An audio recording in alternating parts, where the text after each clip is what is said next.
Almost done with the week. Thursday. Welcome to Thursday's class. And hey now, PSW staff, clients, and friends. We got our friends joining us. Welcome to Thursday's class. How much fun was Jerome Kern? Too much fun. I know that's what you were going to say. He wrote, such great songs. All the Things You Are, The Way You Look Tonight. Those songs are still, I love. And it's so fun when you have a good song, you can hear different artists interpret it. Some do it fast, some do it slow. So, they all have their different interpretations. But like baseball, like I said, it's the pitcher that makes the game interesting. It's the melody that makes the thing interesting. Once you got those things, you can really cook and groove.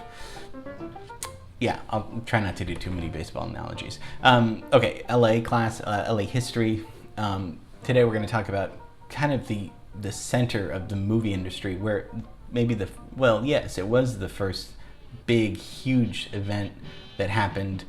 Now it's a theme park, but I want to talk about pre-theme park-ish and what was going on, and one person in particular that was responsible for all this. So today, we're going to be taking a look at the Universal Studios in Hollywood. Hooray for Hollywood, that's gooey ballyhooly Hollywood, where any office boy or young mechanic can be a panic with just a good-looking pan. So yeah, I don't want this to be a touristy class. So everyone knows Universal Studios. I want it, it's a film studio and it's a theme park. So they actually, you can go on rides and they film real stuff. We know that. We already know that. In the San Fernando Valley, unfortunately. But it's kind of in the Hollywood Hills, though, too, around LA County. About 70% of the studio lies with the unincorporated county island, known as Universal City. So it's kind of its own city up there. One of the oldest and most famous studios. We're going to talk about it being the first major studio. Major in the sense of it was massive. It was so much land. They really needed, that's why it was called a city, and he named it Film City in the beginning. And when I say he, we're going to talk a little bit, well, we have to, because of the history of this, about Carl Laemmle. Carl Laemmle created the entertainment capital of the world, of LA, with Universal Studios. So that's why it's big. And this is the 1915. So this is when Hollywood is really, we've yet to get to the glamour of the 20s. We talked about the Biltmore last week, but that's in the 20s, the Hollywood sign. There was nothing in 1915 in Hollywood, in the neighborhood there.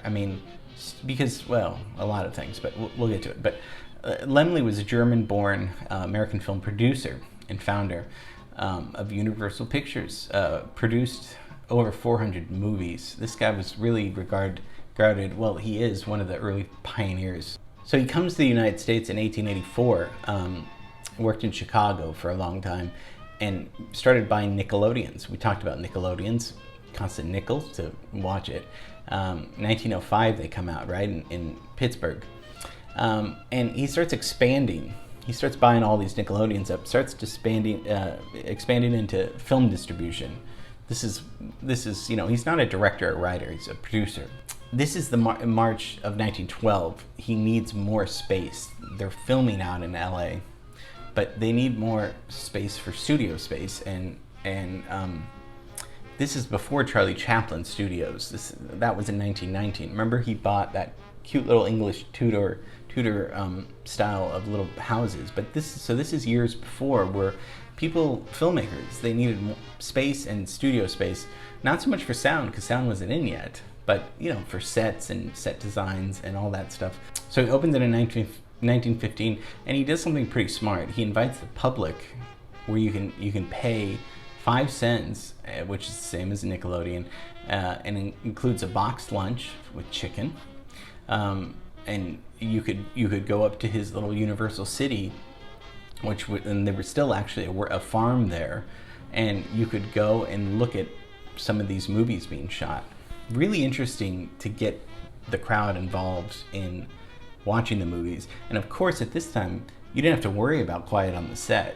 Sound really, we need sound, of course, but boy, what a pain if you could shoot without having perfect sound. So it didn't matter if people were kind of noisy, because you didn't have to worry about sound. So Laemmle in 1915 opens this is the world's largest motion picture production facility in Universal City Studios. 230 acres up there.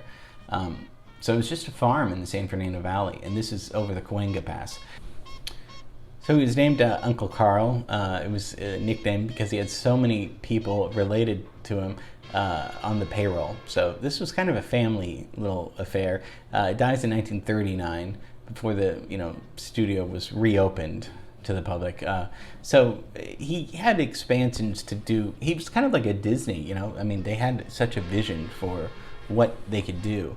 And so the original Universal Studios tour that we know opens in 1964. And that's, and of course, as we know, the famous Parting of the Red Sea from the Ten Commandments comes out. That's in 1973. That's, for the tour. And in 76, when Jaws comes out, they have, obviously, they recreate the little village there with the 25-foot animatronic shark. And 1986, they install the King Kong encounter, which is, they've still, I don't want to make this a touristy class, but I mean, some of those things are really cool, on the tram. So that's just a brief history of Universal Studios' Carl Laemmle's version. His vision was to build the world's first city dedicated entirely to making movies. And that's what he did. I mean, LA and Hollywood is developed to making movies. And so his idea for Universal Studios in Hollywood, this guy really was like a Disney, like I said. I mean, had his real vision of creating, and there's just so many movies that were produced there, obviously, that are still produced there. But he was like, what about that farm up there? Let's buy 230 acres and let's build a movie, not only studios, a movie city up there. I think he accomplished it, so I think that's kind of cool. Okay, so tomorrow we see your film scoring results. Can't wait to show you that for Rushmore. Okay, I've said it all, and have a great rest of the day. Bye.